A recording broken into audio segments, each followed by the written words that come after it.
денеска ќе говориме за женското здравје, односно ќе говориме за сето она што значи посета на гинеколог, а денеска во студиото на наше задоволство ја имаме доктор Розјана Јанева од Ова Медика. Докторке, добре ни дојдовте за прв пат во утро. Добро утро. Поздрав до вас, Даниела, и до гледачите на вашата емисија и благодарам на поканата за овој разговор. Честа е наша, бидејќи знаеме колку е важно здравјето за сите девојки, за сите мајки, па и оние во поодминатото доба. Па еве за почеток, на која возраст треба да се почне да се посетува гинеколог и дали тоа има старосна граница? Кога треба да се престане? Да. Оптимално време за првата посета на гинеколог е меѓу 13-та и 15-та година од животот на жената. Кај нас во нашата земја постои регулатива да со навршени 12 години секое женско дете има право да избере и матичен гинеколог. Не случајно е определена оваа возраст, затоа што на оваа возраст девојчињата веќе почнуваат да ги пројавуваат пубертетските промени, односно кај нив се појавуваат тие секундарни полови карактеристики, а многу од девојчињата во овој период ја добиваат и првата менструација, менархата, што значи дека во овој период ќе се јават и дефинитивно потреба од гинеколошка консултација или преглед, затоа што ќе се јават и промени во начинот на менструирањето, во однос на обилноста, на интервалите на менструирање, интерменструални крварења и слично. Меѓутоа, првата посета на гинеколог не мора да значи задолжително и гинеколошки преглед. Може таа да се состои само во совет, во добивање на информација за сексуално-репродуктивното здравје, за менструалната хигиена, за употребата на контрацептивни средства, односно средства за заштита од несакана бременност и слично. Односно, ние гинеколошките прегледи ги адаптираме типот на преглед, зависи нели од возраста, зависи од состојбата на девојчето, на жената, а не постои старосна граница кога треба да прекинат гинеколошките прегледи. Значи, практично тие се одигруваат во текот на целиот живот на жената. Најдобро е тие да се случуваат еднаш годишно или според индивидуалните здравствени потреби. Во нашата, барем земја, меѓутоа веројатно е така насекаде, жените имаат уверување дека со прекин на менструирањето, значи настапувањето на менопаузата, веќе немаат потреба од посета на гинеколог. Апсолутно тоа не е точно, затоа што секое животно раздобје на жената го карактеризира поголема фреквенција на некои заболувања и со посетата на гинеколог се овозможува нивна навремена дијагностика, навремено лекување, што потоа нели обезбедува и многу подобра прогноза по животот на жената. Така. Каква е состојбата во нашата држава? Колку жените редовно посетуваат прегледи?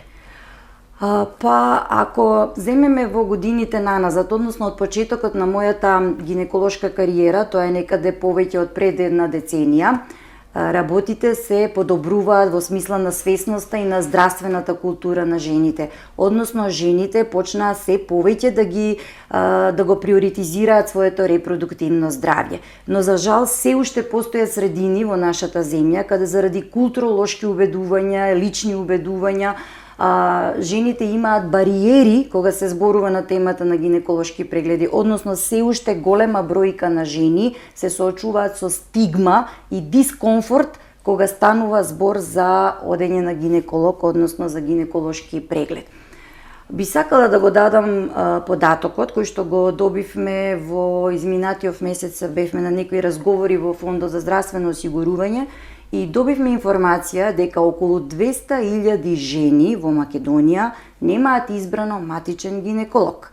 Значи, тоа е огромна бројка на жени кои што веројатно никогаш не посетиле гинеколог или барем не прават редовно прегледи. Меѓутоа, проблемот е тоа што, бидејќи не се прикрепени кон одреден матичен гинеколог, не можат ни да бидат повикувани на тие редовни гинеколошки прегледи, односно на скрининг прегледи кои што се предвидени со Националната програма за здравствена заштита во нашата земја. Што значи дека мора да се работи на токму да се добие, значи да се прошири информацијата за потребата од гинеколошките прегледи, да стигне до сите жени, да се надминат тие стигми, табуа, и тука се важни институциите, важни сме ние како ФЕЛА, но секако важни сте и вие медиумите, значи нели да ја прошириме таа информација до жената за потребата од редовните гинеколошки прегледи. Така. А кои се најчестите проблеми на жените кога се решаваат да дојдат на преглед?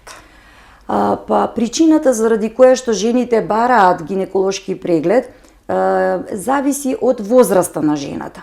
Значи во адолесцентната доба и раната репродуктивна возраст, најчеста причина заради која што жените доаѓаат на преглед се инфекциите, генитуринарните инфекции, независно дали тоа се габични, бактериски, сексуално преносливи болести и слично. Друга причина се нерегуларностите во менструирањето, било да тоа е во однос на обилноста, на време траењето, на интерменструални крварења. Трета причина би ја набројале болката во долен дел на стомахот, значи во мала карлица. Во овој период често доаѓаат на преглед и за да се советуваат за каков тип на контрацептивно средство да употребат. Значи тоа е средство за заштита од несакана бременност. Во овој период исто така доаѓаат и заради бременност, значи тоа е тој репродуктивен период кога се случуваат и бременностите, било да тоа се несакани, па да се советуваат каков начин постои за прекин на бременноста, било да се тоа сакани бременности, па потоа да продолжиме нели со водење на бременноста. Во позрелата доба на жената, односно кога веќе се случува тој перименопаузален период, најчеста причина поради која што доаѓаат се нерегуларностите во менструирањето. Исто тука се случува и заради пелвичната болката во малата карлица, а во постменопаузалниот период исто така се јавуваат проблеми кај жените заради кои што имаат потреба од гинеколошки преглед, а тие проблеми најчесто се поврзани со сувост на гениталната слузница, со спадовите на гениталните органи, оние пролапси кои што ги викаме. Меѓутоа и во овој период може да се јават неуредни крварења, заради кои што мора подхитно жената, независно од нејзината возраст, да се јави на преглед кај гинеколог. Така. Каква е состојбата со бремените жени во денешно време? Дали бројот се намалува или се зголемува? Разочарувачки е дека во последниве години, ако можам тоа да го крстам како пост-ковид период, бројот на бременностите во нашата држава значително опаѓа и тоа е констатација на сите матични гинеколози во нашата држава. За илустрација ќе го кажам само пример во општина Неготино. Во 2022 година имало 180 новородени деца. Во 2024 година тоа се само 130 новородени деца. Значи бројката значително опаѓа на новородени деца. Има и податок од Државен завод за статистика кој што вели дека од 2010 до 2023 година на ниво на целата држава бројот на новородени деца на годишно ниво опаѓа за 30%. Така да бројот значително се намалува. Сега кога размислуваме каде се причините зошто оваа бројка опаѓа, една од причините е секако иселувањето на младите луѓе. Значи не се иселуваат само млади луѓе, се иселуваат цели семејства во потрага по подобар живот, по квалитетно образование, посреден општествен систем и слично. Друга причина е и брачната неплодност. За жал, еден од секој 8 брачен пар се соочува со проблемот на брачна неплодност. Друга причина исто би можело да биде, односно е тоа што во денешно време жената е многу еманципирана, образована, сака да се реализира на професионален план, односно да создаде некоја кариера и на тој начин го одложува мајчинството. А знаеме дека репродуктивниот живот на жената е ограничен. Со одложување на мајчинството се намалува нели и таа способност, период во кој што жената може да зачне. И за жал во текот на нејзиниот репродуктивен период денешната жена успева да се оствари како мајка најмалку еднаш или два пати.